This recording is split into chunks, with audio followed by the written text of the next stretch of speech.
የወረዳው ስራና ክህሎት ጽሕፈት ቤት የበጀት ዓመቱን እቅድ አፈጻጸም ገመገመ። በአማራ ክልል ሰሜን ሸዋ ዞን ሚዳ ወረሞ ወረዳ ስራና ክህሎት ጽሕፈት ቤት የስራ ዕድል ፈጠራ ምክር ቤት ግብረ ኃይል ዓመታዊ የስራ እቅድ አፈጻጸም የወረዳው አመራርና የጽሕፈት ቤቱ ባለሙያዎች በተገኙበት ሐምሌ 8 2018 ዓ.ም በፓርቲ አዳራሽ ግምገማ አካሂዷል። የወረዳው ስራና ክህሎት ጽሕፈት ቤት ኃላፊ አቶ ቦጋለ ሽምዬ ስራ አጥ ዜጎችን ወደ ስራ ለማስገባትና ክህሎታቸውን ለማሳደግ የተከናወኑ ተግባራትን በዝርዝር አቅርበው በጥንካሬና በድክመት ተለይተዋል። የውይይቱ ተሳታፊዎች በቀሪው ጊዜያት የእድገት ተኮር ዘርፎችን በመለየትና ዜጎችን ተጠቃሚ በማድረግ የተቀመጠውን ግብ ለማሳካት በቁርጠኝነት እንደሚሰሩ ገልጸዋል።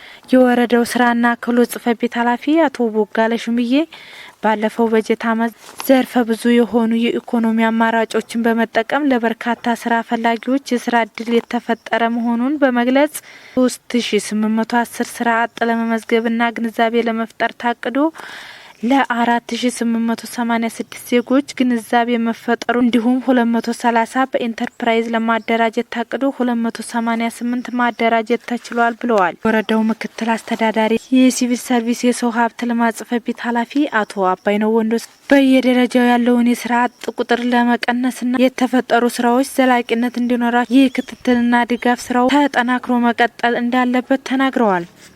የሚዳ ወረሞ ወረዳ ብልጽግና ፓርቲ ቅርንጫፍ ጽሕፈት ቤት ኃላፊ አቶ ሽፈራው ኃይሉ የተፈጠሩ የስራ እድሎች ይበልጥ በማስፋፋትና ክፍተቶችን ተቀራራቢ የተግባር አፈጻጸም እንዲኖር በትጋት መስራት እንደሚገባ የስራ እድል ተጠቃሚዎች በተሰማሩባቸው የስራ ዘርፎች ውጤታማና ተወዳዳሪ እንዲሆኑ ለማድረግ የባለድርሻ አካላት መናበብና ቅንጅት ወሳኝ መሆኑን አስገንዝበዋል።